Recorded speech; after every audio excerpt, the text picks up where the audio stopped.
dumalo sa araw na ito. So ako nga pala si Lee Maribel Well. So, isa din ako sa mga scholar na Buhal Resmo Kufam. At ako ay nasa first year din. Kinukuha ko is midwifery.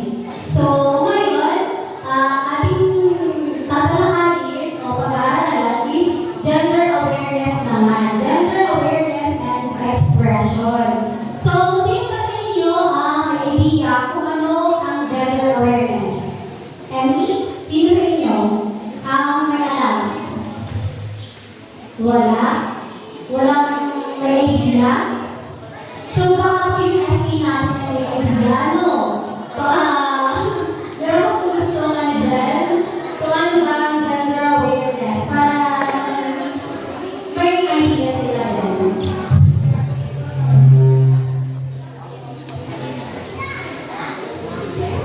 Diba? Namumulong tayo.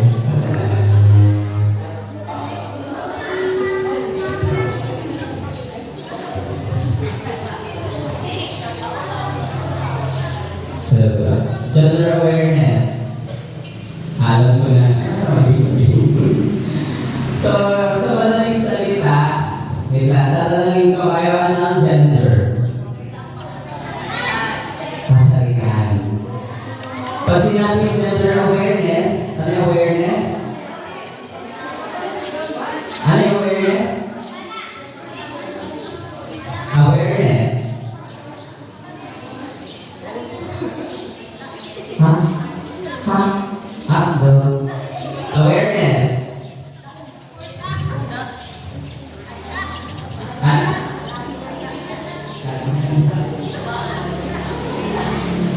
Diba? Kasi natin yung gender awareness ay pagkakakilanlan ng ating kasarihan. Yun po ang ibig sabihin noon. Para matukoy natin kung saan tayo bibilang, ganito. Saka malaman natin yung mga dapat, yung mga karapatan ng bawat kasarihan. Or yung mga kasi may batas din po tayo dito, di ba po? So, yun ba?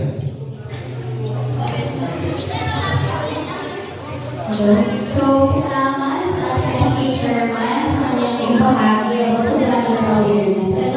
So, ngayon, ano nga ba ang gender awareness? O ang gender? So, ang gender ay pwedeng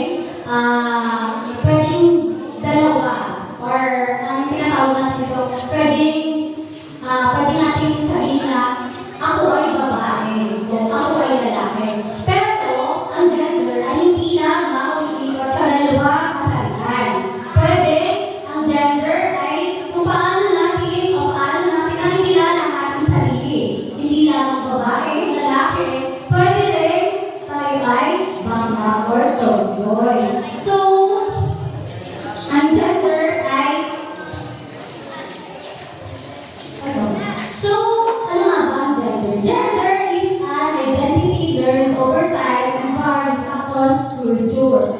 It encompasses rules, traits, behavior, and values associated with men and women, emphasizing its social nature. So, yun nga yun, yung sinabi ko kanina. Pwede ang gender ay dalawa lamang ang nakasalitan. Pero, pwede na ang gender ay kung paano natin nakilala ang ating sarili. So, pwede kang lalaki, pwede babae, or pwede rin bakla at saka tomboy. So, ano nga ba ang gender identity and expression? Ang gender identity is a person's sense of gender, while gender expression is how individual outwardly manifest it. So, ang gender identity and expression ang gender identity is pwedeng ako, simulan ng pagkaanak sa akin ay babae ako hanggang sa ako ay tumanda. Pwede rin naman na ang lalaki, pwede ipinanganak siyang lalaki, hanggang siya ay sa tumanda, ay lalaki pa rin siya. Meron naman din kasi, kunwari pinanganak siyang babae. Pero, iba yung pakiramdam niya sa kanyang sarili.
Hindi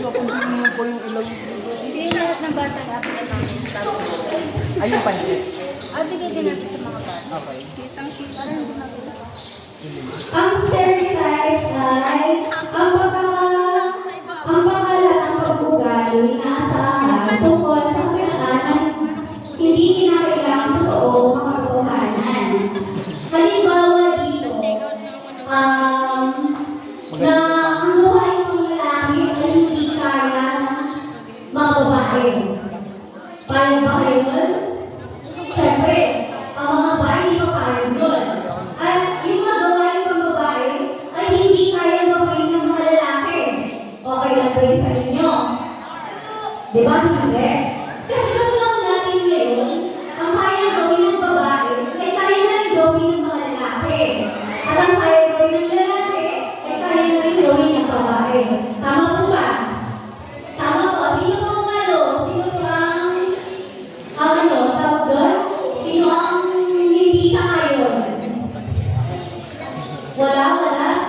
Hindi kayo sangayon sa ganon? Na kaya gawin ng babae, ang kaya gawin ng lalaki? Ako dyan! May tumatanong at may tumigilin. So, hindi yata nila gusto yung gano'n. Hindi na lang ako out swimming. Kitang-kita naman niya. So, next tayo ng sa discrimination. Ang dami ko pang regalo. Ay, hindi pa pala. Example pala tayo sa stereotypes. Ano? Stereotypes, example sa activity sa school. Sino sa inyo ang may idea about sa school? Mga problem about dito? Si President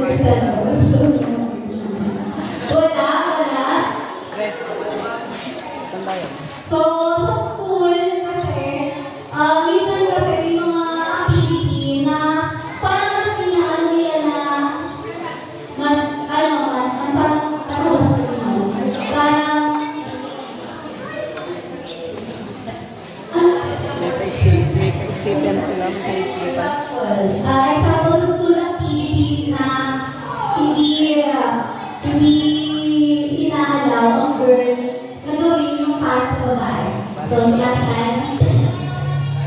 So, when it comes to school activities, there are few things na minsan, dati, ang basketball na lang sa school, para lang sa lalaki. Hindi dati inaagawa, which is one of the example of stereotype. Pero sa ating modern world ngayon, kaya na rin ang babae. Dahil hindi na nagpapatalo ang babae sa kung ano ang kaya ng lalaki. So, it proves na kung ano ang kaya ng lalaki, kaya din ng babae. But still, there's a limitations. May mga bagay pa rin na lalaki namin talaga makakagawa at babae rin lang yung makakagawa. Pero may mga ilang activities talaga sa school na yung itong bagay ay kaya na rin gawin ng babae, hindi lang lalaki. Tapio ng vlog.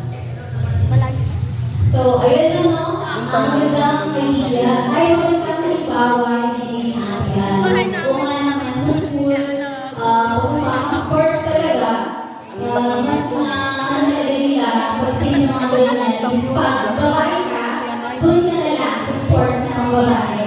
Pero di ba nga, sa panahon ngayon, ang kaya nga ng lalaki is kaya na rin gawin natin mga babae.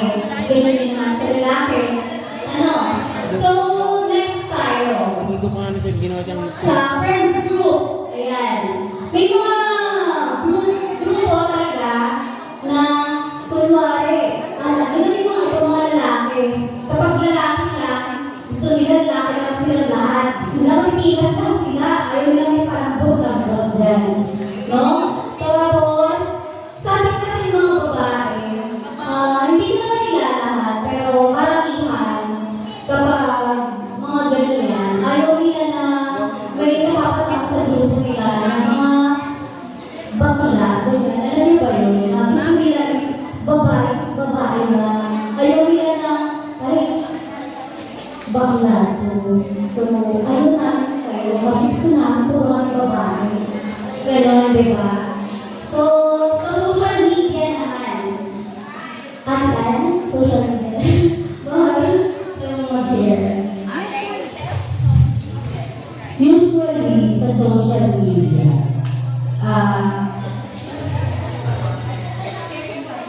stereotype.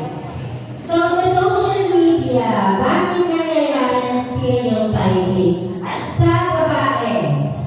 Kapag hindi niya maganda, hindi kayaan. Kapag hindi niya gwapo, hindi kaya accept. So, stereotyping factor siya. Papasok din siya sa discrimination. Kasi bakit? Namimili tayo. Which is, hindi dapat. Kung gusto mo humanap ng isang kaibigan, mapa-personal, mapa-online world, hindi mo siya dapat tingnan sa kung ano ang kanyang physical na kaanihan. Minsan, meron maganda at meron gwapo. Ano may itulog sa'yo? Wala. Tatanungin mo, may laman ba ito? Wala. So, kaya dapat, i-avoid natin yung stereotyping. Kasi para tayo nag-discriminate. Kasi nga, ang isang tao ay meron kakayahan. Bawat tao, bawat bata, bawat individual ay meron kakayahan. So, yun nga, pumapasok dito ang discrimination. So, what is gender discrimination? Unfair treatment because of gender. So, ano nga ba yun? Ano bang ibig sabihin nun? So, discrimination, hindi lang siya nangyayari sa paligid natin. Hindi lang sa school, sa trabaho. Parang kasi ano yun eh, parang natural na sa tao. Diba? Na, ay, Isa lang? Yes, di ba? Ano, wala pala din yun? Saan? Hindi daw siya nakain. Ay, yun nga sa example, ganito na lang. Sa isang trabaho, naghahanap sila ng secretary. Pero ang nag-apply is transgender or bakla. Pero mukha naman siyang babae kasi transgender na nga siya. Pero dahil nalaman yun, nung mismo manager or kung sino man yung kailangan ng assistant is hindi niya tinanggap. Kasi nga, di ba, kung kukuha na rin lang siya ng assistant, is bakit nga ba hindi na lang babae? Di ba? So, yun yung isa sa mga discrimination na nangyayari dito sa atin. Hindi naman sa trabaho natin, sa school, sa mga estudyante, na may mga pumapasok na nakasuot ng paglalaki, naka-style ng paglalaki, pero sila talaga is babae. Ano, ganun yung discrimination. Dito din sa atin, sa barangay, nangyayari din sa barangay sa lipunan natin eh. Na minsan may mga nakatambay. No, may nakatambay dyan. May dumaan na bakla. Anong ginawa ng mga tambay? Anong ginawa ng mga tambay? May dumaan bakla? Pinagtawanan. Siguro ginagawa ninyo yun hindi man. Tama yun. So, yun yung discrimination. So, para maiwasan yun, ano ang dapat natin gawin? Ano dapat natin gawin para maiwasan ang discrimination? Lika? Sige, para maiwasan yun is, mas mabuti na lang na huwag na lang natin pansinin or manahimik na lang tayo para hindi tayo makasakit ng damdamin ng iba. Ano po? So, yun lamang po. At maraming salamat sa mga nakikinig.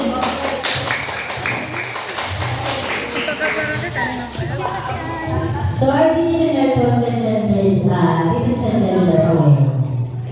Meron naglalaan ko habang sila yung nag-prepare ng ibang update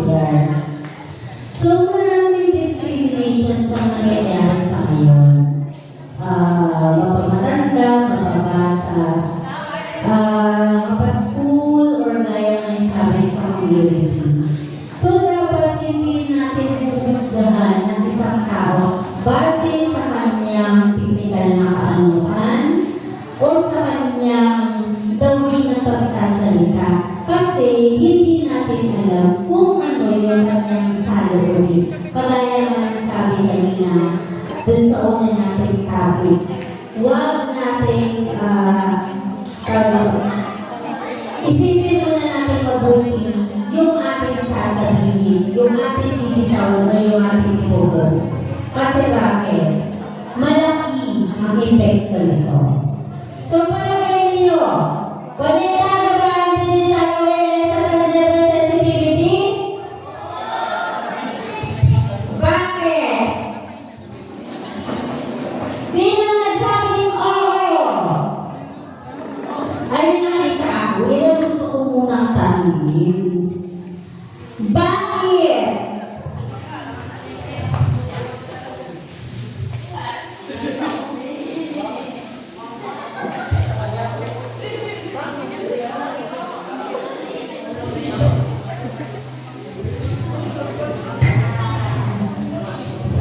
Konektado ba ang digital citizen and gender sensitivity?